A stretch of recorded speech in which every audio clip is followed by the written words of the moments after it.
Welcome to Stoic Soul Legacy. If you're ready to upgrade your mindset and unlock your best version, you're in the right place. Make sure to hit that subscribe button, drop your thoughts in the comments, and share this channel with someone who needs a little push today. Let's grow, let's rise, and let's stay motivated together. For nearly 3,000 years, it has reigned as perhaps the greatest story ever told. A tale so timeless that even now it feels like it's speaking directly to us, reminding us that every generation, no matter how advanced or distracted, is still searching for the same thing: peace. The Odyssey isn't just about one man's journey home, it's about all of us, our battles with pride, our longing for purpose, and our struggle to find stillness in a world that never stops moving. Think about it. How many times have you fought a storm that no one else could see? How often have you felt close to your Ithaca, only to be pulled back by the waves of doubt, desire, or distraction? The Stoics would say this is the real journey, the one that takes place inside the mind. They believed, as Epictetus once wrote, that it's not the things that disturb us, but our judgments about them. The Odyssey in many ways is the same lesson told through poetry, that our greatest battles are not with monsters, but with ourselves. And maybe that's why it still matters today, because the storms haven't stopped. They've just changed form. The sirens of our time don't sing from the rocks. They sing from our screens, our egos, our endless pursuit of more. But like Odysseus, we can learn to tie ourselves to the mast, to stay true to what matters, to listen without being led astray. That's the art of Stoicism, facing the chaos of life and remaining calm within it. If these conversations speak to something real in you, something grounded in truth, philosophy, and inner growth, consider subscribing. It's a small gesture, but it helps us reach more minds like yours, and it quietly signals that you're walking this path with intention. They say no one crosses the same river twice, and maybe that's because the person who steps into the river the second time is no longer the same. Change doesn't always come from choice. Often it comes from struggle, from the silent battles that force us to question who we are and what we truly value. Odysseus leaves Troy as a hero, but the journey home strips him of everything he thinks he knows about power, pride, and himself. That's the paradox of every great journey. The world may celebrate our victories, but it's the storms afterward that reveal what we're really made of. When Odysseus meets the goddess Athena, she doesn't appear in a blaze of divine power or thunder. She appears as a mentor, a quiet guide disguised as a friend. There's something profound in that. The help we need rarely arrives as a miracle. It comes as guidance, as a lesson, as a voice that tells us the truth we're not ready to hear. The Stoics understood this deeply. No one becomes wise alone. Seneca once wrote, "While we teach, we learn." Wisdom isn't a possession, it's a relationship, a constant exchange between experience and understanding. We are all shaped by our mentors, whether we realize it or not. Zeno had Crates, Marcus Aurelius had Rusticus. These men didn't reach clarity by hiding from the world. They learned by being challenged, corrected, and humbled. Our mentors may not wear the face of gods, but they appear in many forms: a parent's quiet resilience, a teacher's harsh truth, a book that arrives in our life exactly when we need it. Even pain itself can be a mentor, whispering through our mistakes. "Learn from me so you don't have to suffer like this again." Carl Jung once said, "There is no coming to consciousness without pain." Perhaps that's what Odysseus was really learning on his voyage home, not how to survive the sea, but how to navigate himself. Every encounter with hardship becomes a lesson, every setback a teacher. The Stoics believed this too. They saw struggle not as punishment, but as the curriculum of life. Each trial is a lesson in disguise, teaching us patience, discipline, and endurance. When you look closely, the Odyssey isn't a story about adventure. It's a story about education, of the soul, not the intellect. Odysseus doesn't return home with treasures. He returns with understanding. He's learned that wisdom doesn't grow in the comfort of certainty, but in the discomfort of humility. The same is true for us. Every failure, every loss, every painful truth we're forced to face, that's how we grow wiser. So maybe the first Stoic lesson of the Odyssey is this: wisdom isn't born from isolation, but from humility, the willingness to be taught, the humility to listen, the humility to admit we don't have it all figured out. Because it's in that moment of openness that true transformation begins. Like Odysseus, we are all travelers, guided not by the promise of an easy path, but by the quiet strength to keep learning from the sea that never stops moving. And yet, even those guided by wisdom stumble when pride takes the wheel. Odysseus had outsmarted the Cyclops, escaped death, and proven his brilliance. But as he sails away, he can't resist. He shouts his name into the wind, needing the world to know it was him. That single act, born not of courage but of ego, cost him 10 more years of wandering, 10 more years of storms, loss, and longing. It wasn't fate that punished him. It was himself. Ego has a quiet way of undoing us. It whispers that our value depends on being seen, being praised, being right. Seneca called it the disease of needing applause. And Marcus Aurelius warned that the hunger for recognition is slavery to other people's minds. Think about that. How often do we win the battle but lose the war because we can't stop proving ourselves? We get the last word in an argument but lose our peace. We chase validation only to end up exhausted. Pride promises strength, but it secretly drains it. It blinds us to what truly matters.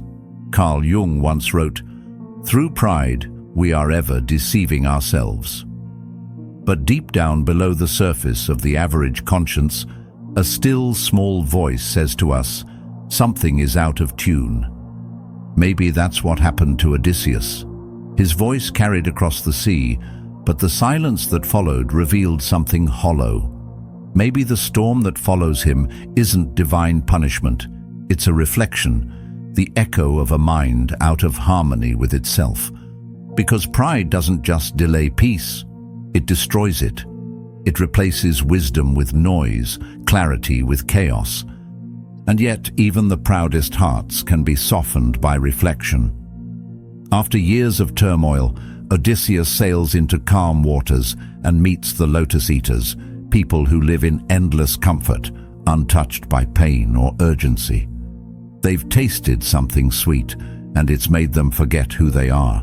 There's no war, no struggle, no purpose, just pleasure, just drifting. And that's when Odysseus realizes comfort can be just as dangerous as chaos. The Stoics warned about this long ago. They saw comfort as the slowest form of decay. Seneca said, "No tree becomes rooted and sturdy unless many a wind assails it." Ease may feel safe, but it quietly erodes direction. It takes away the sharpness of our mind, the discipline of our spirit. Comfort seduces us with peace, but it's an imitation, a soft illusion that keeps us from growing. True peace isn't found in the absence of struggle. It's found in the mastery of it.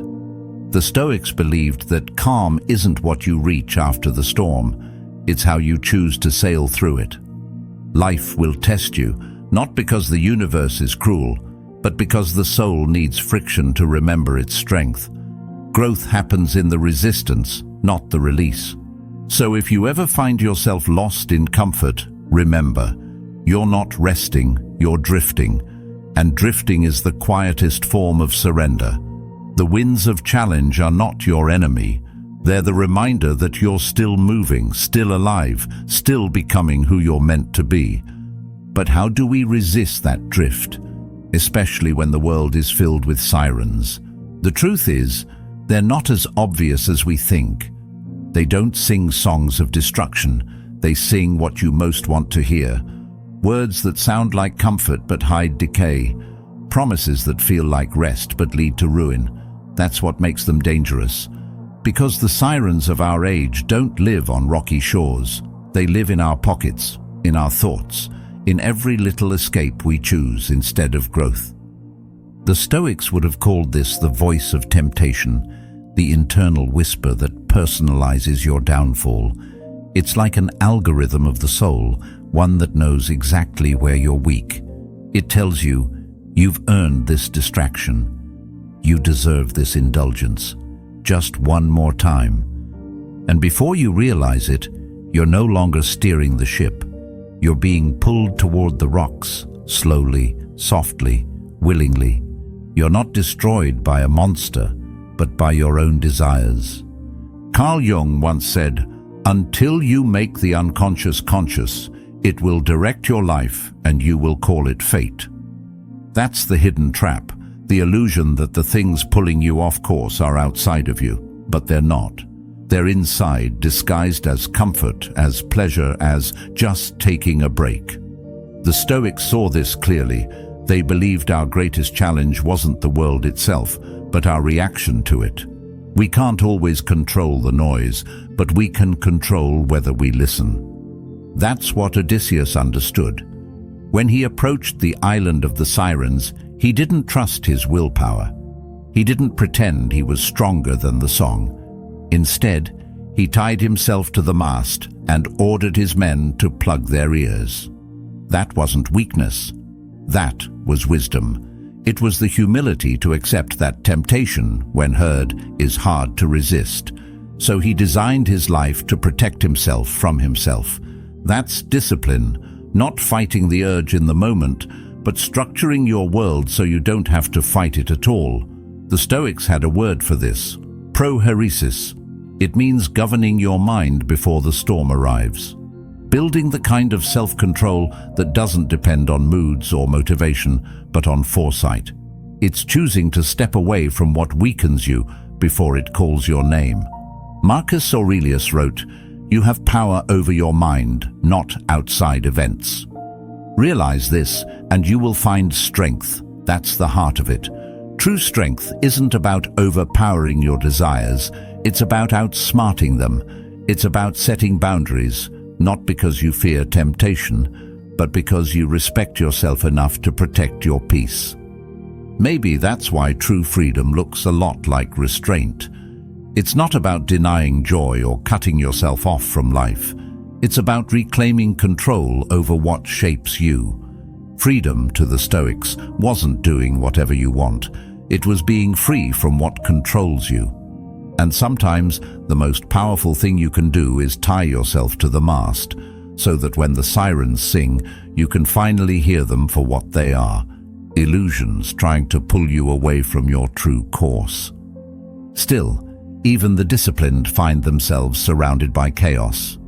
No matter how prepared we are, no matter how strong our resolve seems, life has a way of cornering us, forcing us to choose between two kinds of pain. Between Scylla and Charybdis, Odysseus had to make an impossible decision. On one side, a monster that devoured anything within reach. On the other, a whirlpool that swallowed entire ships. There was no perfect path, only the one that cost less. That's the quiet truth the Stoics understood. Not every choice is clean. Sometimes, no matter what we do, we lose something. Stoicism doesn't promise a life without pain. It promises a way to face it without losing ourselves. Marcus Aurelius wrote, "You have power over your mind, not outside events. Realize this, and you will find strength." What he meant wasn't that we can control outcomes, but that we can control our response to them. We can choose how we face the inevitable storms. Odysseus knew he couldn't save everyone. He had to decide which loss he could live with. That's a lesson most of us resist learning. We want to believe that if we plan carefully enough, work hard enough, or love deeply enough, we can avoid sacrifice. But life always asks for something in return. Carl Jung once said, "No tree can grow to heaven unless its roots reach down to hell." Growth demands descent. Wisdom demands loss.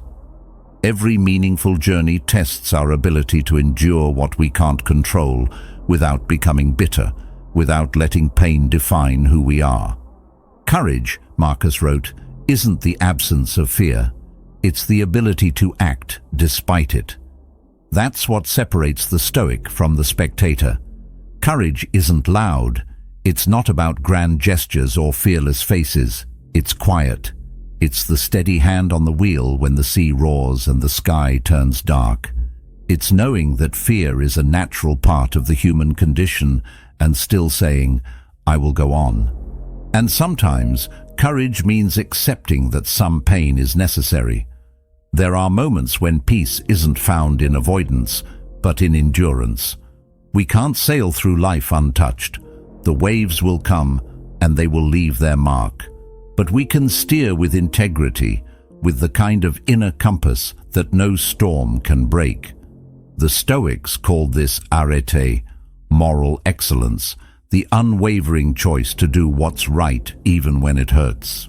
Maybe that's what makes the difference between drowning and arriving. Not the absence of hardship, but the presence of character. Not a life free of storms, but a soul strong enough to face them. Odysseus reached Ithaca not because the sea was kind, but because he refused to let chaos steer him off course. And in the same way, our own journey home, toward peace, toward meaning, depends not on what we lose along the way, but on how we hold ourselves as we pass through the storm. Every storm leaves debris behind. For Odysseus, it was his ship.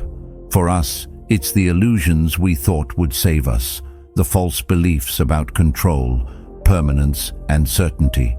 When the waves finally settle, what's left isn't always what we hoped for. But maybe that's the gift of the storm.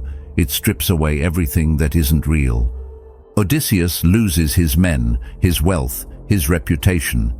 Everything that once defined him is gone, and yet he endures. He's not carried forward by luck or divine favor, but by will. The Stoics called this the ruling principle, the inner strength that cannot be taken, only surrendered. Epictetus, who knew what it meant to lose everything, once said, "You may fetter my leg, but not my will." That's the essence of perseverance, not in the body, but in the soul. There's a difference between persistence and perseverance. Persistence is effort, it's doing. Perseverance is deeper. It's faith. Not faith in outcomes, but faith in meaning. Faith that even the storm is part of the journey, that every trial has its place in the architecture of growth. Carl Jung once wrote, "There is no coming to consciousness without pain." And that's what Odysseus learns, what we all learn eventually, that the journey isn't about avoiding suffering. It's about being transformed by it. The Stoics believed that life doesn't test us to see if we'll break. It tests us to reveal what we're made of, to show us, as Marcus Aurelius wrote, that fire feeds on obstacles. What looks like destruction often becomes fuel. What feels like loss becomes clarity. The storm doesn't steal who we are, it exposes it. And then comes Ithaca, the island that fueled every hardship, every decision, every ounce of endurance. But when Odysseus finally returns, it's not the paradise he imagined. There is no peace waiting for him, no celebration. What he finds is blood, suitors who've taken his home, dishonor that demands vengeance. It's a brutal ending, one that feels almost unstoic, even tragic. Because after all he's endured, the greatest battle is not against the world, it's within himself. Maybe that's the point, that no matter how far we travel or how much we conquer, the hardest war is the one inside, the one between anger and restraint, pride and wisdom. Marcus Aurelius faced his own version of Ithaca, betrayal, civil war, the chance to punish those who rose against him. And yet, when victory was his, he chose mercy. He wept over his enemy's death, He pardoned the traitors. He wrote to the Senate, "Do not stain my reign in their blood." He understood something that Odysseus did not, that victory without virtue is defeat in disguise, that the real triumph is not in domination, but in discipline. Because forgiveness, true forgiveness, is harder than war. It demands mastery over the self, not others. And that's the final lesson of the Odyssey through Stoic eyes, that strength isn't proven by how many battles you win, but by whether you can lay down your sword when the fighting is done. Peace, it turns out, isn't found at the end of the journey. It's found when you stop letting the storm inside you steer the ship. And still, Odysseus cannot rest. After years of storms and loss, he wins. He returns home. He's reclaimed his throne, his land, his family. Everything he thought he wanted is finally his. But something inside him won't be still. He leaves again, not because he must, but because he can't help it. The same fire that carried him through every trial now refuses to let him stop. And so, the journey begins again, not across the sea this time, but into the quiet wilderness of his own mind. Seneca warned of this sickness, the endless wandering of the restless soul. He said, "Those who rush from place to place have many acquaintances, but no friends." And maybe that's what restlessness really is.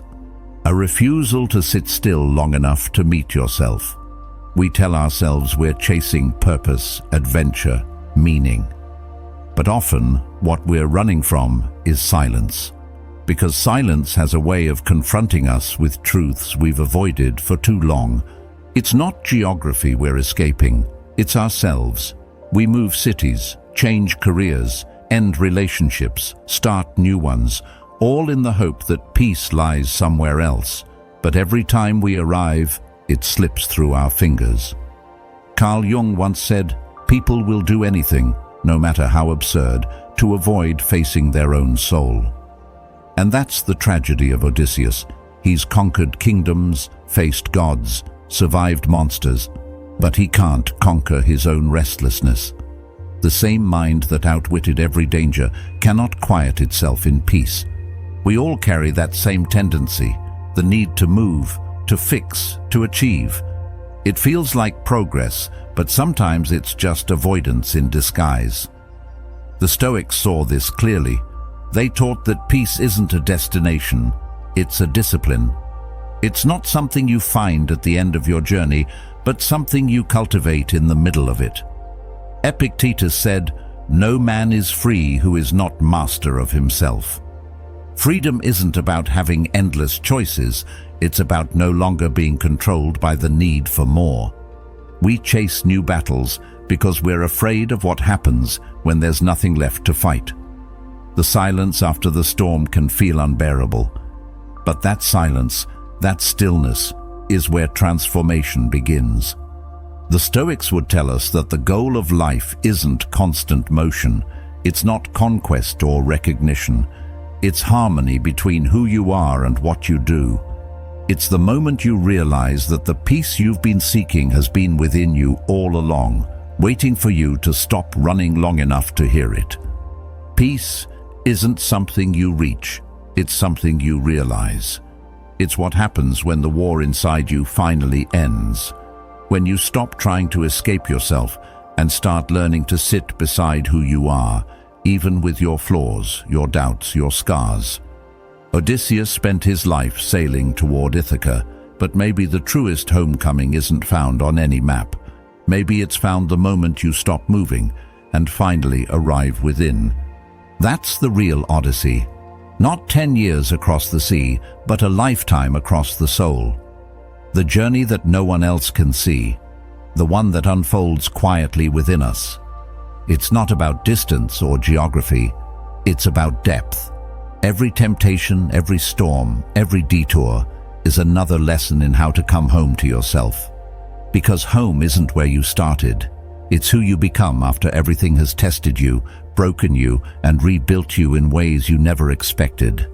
Zeno, the founder of Stoicism, knew this truth well.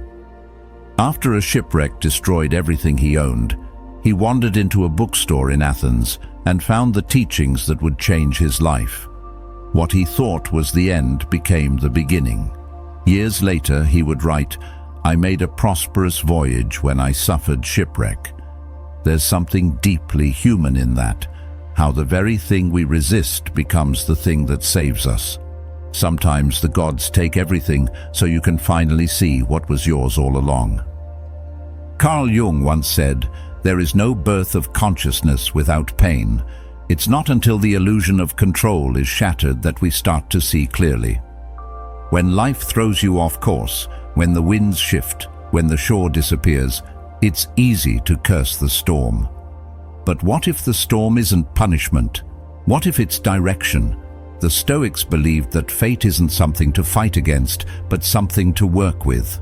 The winds that push you away from what you wanted may be guiding you toward what you need. Every struggle has its purpose. Every setback, every heartbreak, every delay, these are the waves that shape the soul. They strip away pride, ego, and fear until all that's left is the essence of who you are. Marcus Aurelius wrote, "The impediment to action advances action.